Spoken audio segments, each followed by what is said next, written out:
Hello viewers, welcome to my channel online study with Bhavesh. आज की video में हम बात करने वाले हैं एक महत्वपूर्ण न्यूमेरिकल क्वेश्चन के बारे में जो कि अक्सर बोर्ड परीक्षाओं में पूछ लिया जाता है।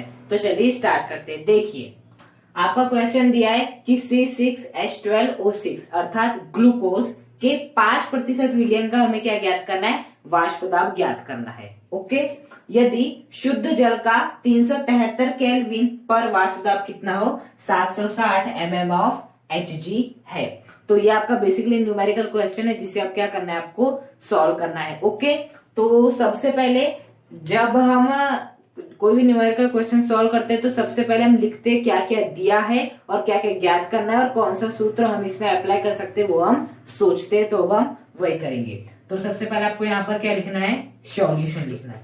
क्या लिखना है? सॉल्यूशन। अब क्या लिखना है? जो जो आपको दिया गया है। यदि आपने दिया गया है क्या क्या दिया है उससे अच्छे से लिख लिया ना, तो आपको आधा क्वेश्चन अर्थात आधा न्यूमेरिकल क्वेश्चन ऐसे क्या आ जाता है, समझ में आ जाता है। तो अब हम वही करते हैं। देखिए, आपको क्या दिया है? सबसे पहले तो दिया है C6H12 का 5% विलयन। अब थोड़ा इसे समझने का प्रयास करना कि 5% विलयन का मतलब क्या है। जैसे कि आपके मान लेते हैं सपोज 95% है केमिस्ट्री, मतलब केमिस्ट्री में आपके 95% है। इसका मतलब क्या है कि आपने 100 में से कुल केमिस्ट्री का कुल पेपर 100 नंबर का था, तो 100 नंबर में से आपने 95 मार्क्स लाए, तो आपके कितने परसेंट बन गए? 95% बन गए। तो उसी प्रकार से क्या बोला है? C6H12 का 5% विलयन।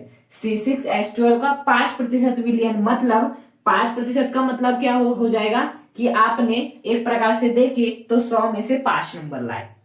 मतलब यदि आपका विलयन जो था वो कुल कितने का था? 100 ग्राम का था या 100 मिलीलीटर, जितने का भी होगा। यदि वो 100 ग्राम या 100 मिलीलीटर का था तो जो आपका C6H12O6 था वो कितना था? केवल 5 ग्राम था। वो केवल कितना था?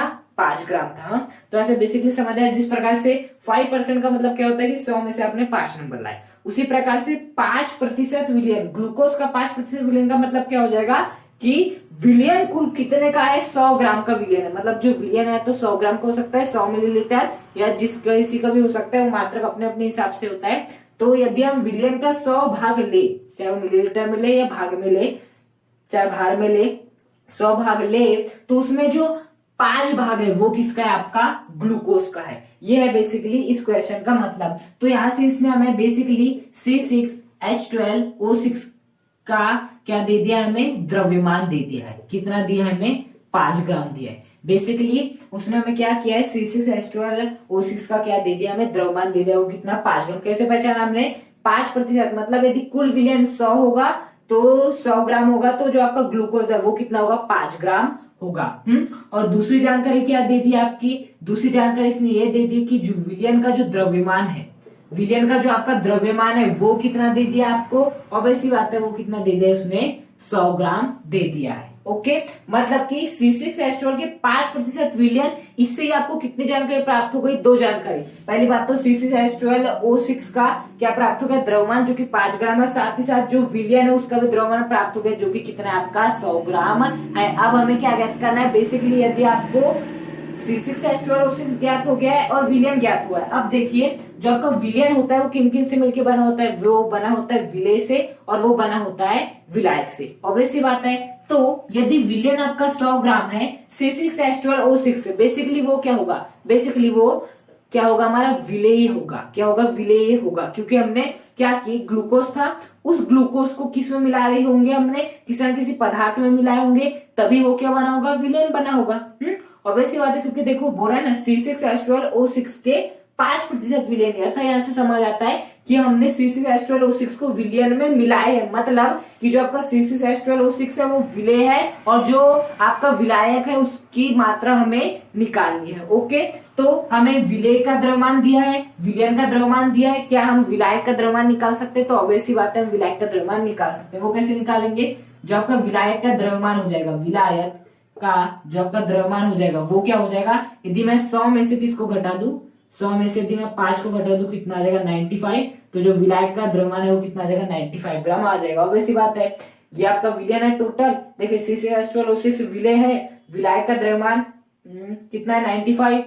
C6H12O6 जो कि विलेय है उसका कितना है?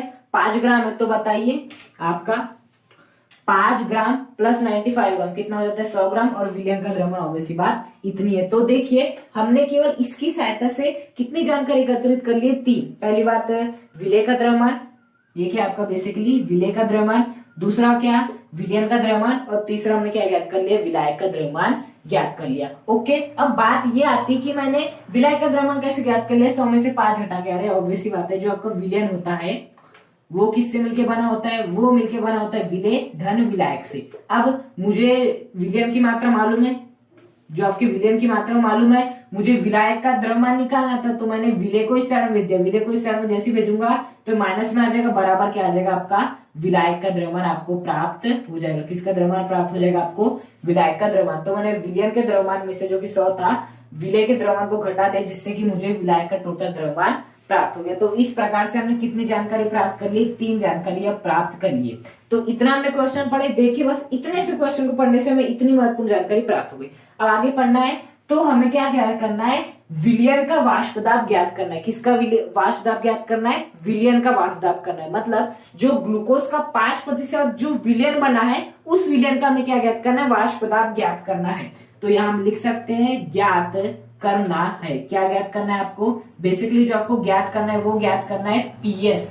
पीएस मतलब विलयन का वाष्प दाब। P स्टैंड्स टू प्रेशर और S स्टैंड्स टू सॉल्यूशन, मतलब सॉल्यूशन का प्रेशर, अर्थात हम बोल सकते हैं विलयन का क्या हो जाएगा, वाष्प दाब हो जाएगा। तो हमें इस पीएस का मान ज्ञात करना है। ओके, अब देखिए क्वेश्चन आगे भी बोल रहा है कि यदि शुद्ध जल का 373 केल्विन पर वाष्प दाब कितना है, 760 mm ऑफ Hg है। तो देखिए यहाँ पर आपको वाष्प दाब दिया है, वो भी किसका दिया है, शुद्ध जल का। तो शुद्ध जल का आपको वाष्प दाब दिया है। शुद्ध जल का मतलब ये नहीं है कि वो जल एकदम प्योर है, या शुद्ध जल का मतलब है कि आपका केवल एक पात्र ऐसा है और इस पात्र में केवल आपका क्या भरा है, जल भरा हुआ है।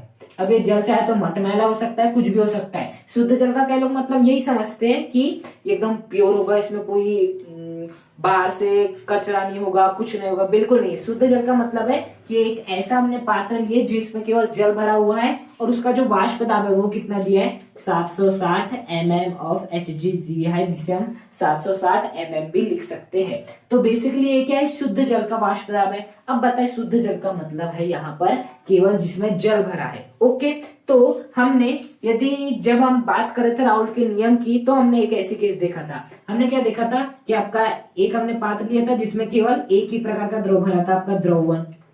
फिर हमने दूसरा लिया था जिसमें एक ही प्रकार का द्रव भरा था, आपका द्रव 2।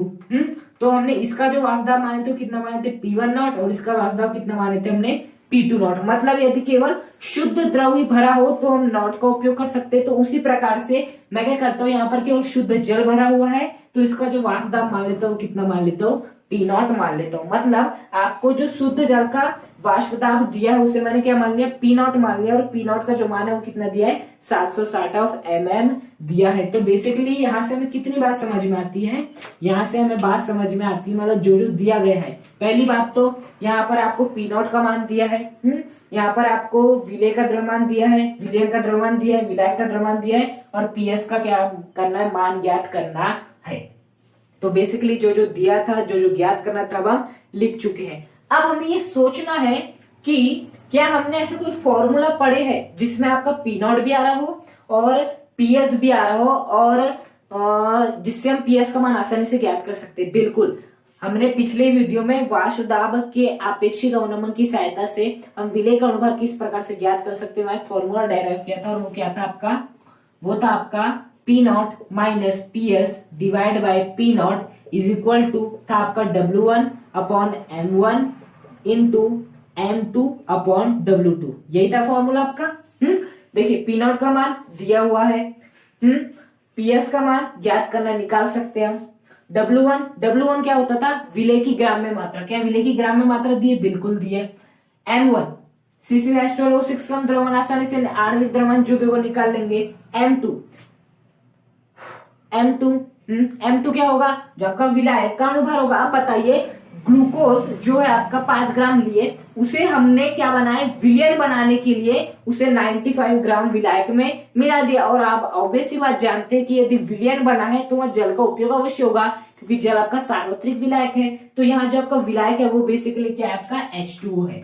तो जो आपका विलायक है वो क्या है, बेसिकली H2 है। तो H2 का अनुभार कितना होता है 18, तो M2 का मान हो जाएगा 18 और W2 का मान दिया बिल्कुल दिया 95। तो इसकी भी वैल्यू, इसकी भी वैल्यू, इसकी भी वैल्यू, इसकी वैल्यू, सबकी वैल्यू पता है, P0 की भी वैल्यू पता है, तो हम PS का मान आसानी से ज्ञात कर सकते हैं। तो देखा एक जादू ट्रिक के, बस क्वेश्चन आपको पढ़ना था, क्या क्या दिया है वो लिखना था। हमने कुछ दिमाग लगाया, इसमें थोड़ा सा दिमाग लगाया, थोड़ा सा हमें समझना था, जो कि हम पिछले कुछ वीडियोस में समझ चुके हैं हम किस प्रकार से क्वेश्चन को पढ़ सकते हैं। यदि आपने सांद्रता के पद देखे होगा, प्रतिशतता को यदि आपने ध्यान से समझा होगा, तो आप इस 5% का मतलब आसानी से समझ सकते हैं। तो हमने बस जो दिया था वो लिखे, हमने थोड़ा अपना दिमाग लगाए और विलायक का द्रव्यमान में निकाल लिए, फिर जो ज्ञात करना था वो भी लिख लिए, क्या क्या देता वो दिख लिया। अब हमने सोचे क्या कोई ऐसा संबंध है जिसमें ये सब भी आ रहे हो, तो हाँ हमने याद हो गया कि ये वाला संबंध है, तो बस हमने कर लिए। तो यहाँ हमें न्यूमेरिकल के लिए कुछ नहीं करना है, क्वेश्चन को ध्यान से पढ़ना है अपना।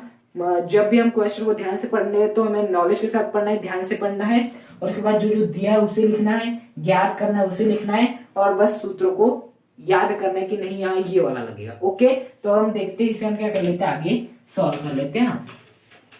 बस ये वाला सूत्र लिख देंगे हम, यहाँ पर लिख देंगे हम जानते हैं कि, हम जानते हैं कि, क्या जानते हैं, ये वाला फॉर्मूला जानते हैं। तो देखिए P0 का मान दिया है, ऑब्वियसली बात है 760, PS का मान क्या करना है, ज्ञात करना है, डिवाइड बाय P0 का मान कितना दिया है 760, इज इक्वल टू जो आपका W1 है उसका मान कितना दिया 5 ग्राम, जो आपका M1 है, M1 क्या था 6H12O6 का क्या होता है अणुभार, तो 6H12O6 का जो अणुभार होता है वो कितना होता है 180 होता है, इंटू M2, M2 क्या था आपका जल था, जल का अणुभार था, जल का अणुभार कितना होता है आपका 18 होता है। जो आपका W2 था वो क्या था, जल का भार था, जल का भार कितना दिया हमें, मतलब विलायक का भार कितना था, हमने निकाले थे 95। अब आता हुई मैंने 180 कैसे निकाला, देखिए C6H12O6, एक कार्बन का कितना होता है 12, तो 6 कार्बन का कितना हो जाएगा 72, प्लस एक हाइड्रोजन का कितना होता है 1 होता है, तो 12 हाइड्रोजन में कितना हो जाएगा 12, प्लस एक ऑक्सीजन का कितना होता है 16, तो 6 ऑक्सीजन का कितना हो जाएगा 96 हो जाएगा, तो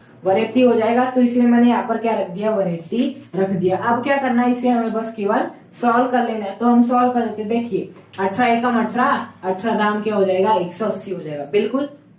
और काट सकते बिल्कुल, हम काट सकते 5 1 जा 5, 5 2 जा 10, तो बेसिकली क्या हो जाएगा 760 minus PS divide by 760 is equal to 1 into 1 1, 95 into 2 कितना हो जाएगा आपका 190 हो जाएगा, कितना हो जाएगा आपका 190 हो जाएगा।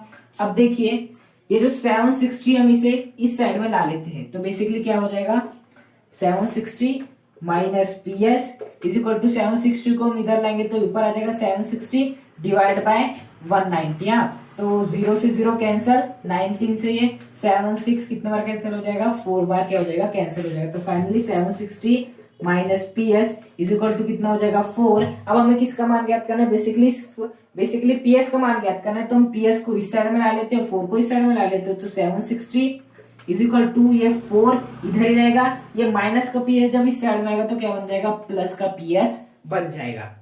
अब हम क्या करेंगे, मेन बेसिकली हमें PS का मान ज्ञात करना है, तो हम 4 को क्या कर देंगे इस साइड में भेज देंगे। तो देखिए 4 क्या था प्लस में था, इस साइड में आ जाएगा तो किस में आ जाएगा माइनस में आ जाएगा, तो 760 माइनस 4 कितना होता है आपका 756 होता है। तो फाइनली जो आपका PS का मान आ गया था मान आ जाएगा, अर्थात जो आपका विलयन का वास्तव होगा वो कितना होगा आपका 756 होगा, कितना होगा आपका 756 हो जाएगा। साथ ही साथ आपको इसका मात्रक भी लिख देना, जो कि क्या होता है आपको mm ऑफ Hg होता है, कितना होता है आपका mm of Hg। mm of Hg के लिए क्योंकि यहाँ जो आपका वास्तव दिया वो भी कितना दिया है mm में ही दिया है, mm Hg में दिया है, तो यहाँ भी हमें जो वास्तव लिखना होगा किस में लिखना होगा 756 mm ऑफ Hg में लिखना होगा।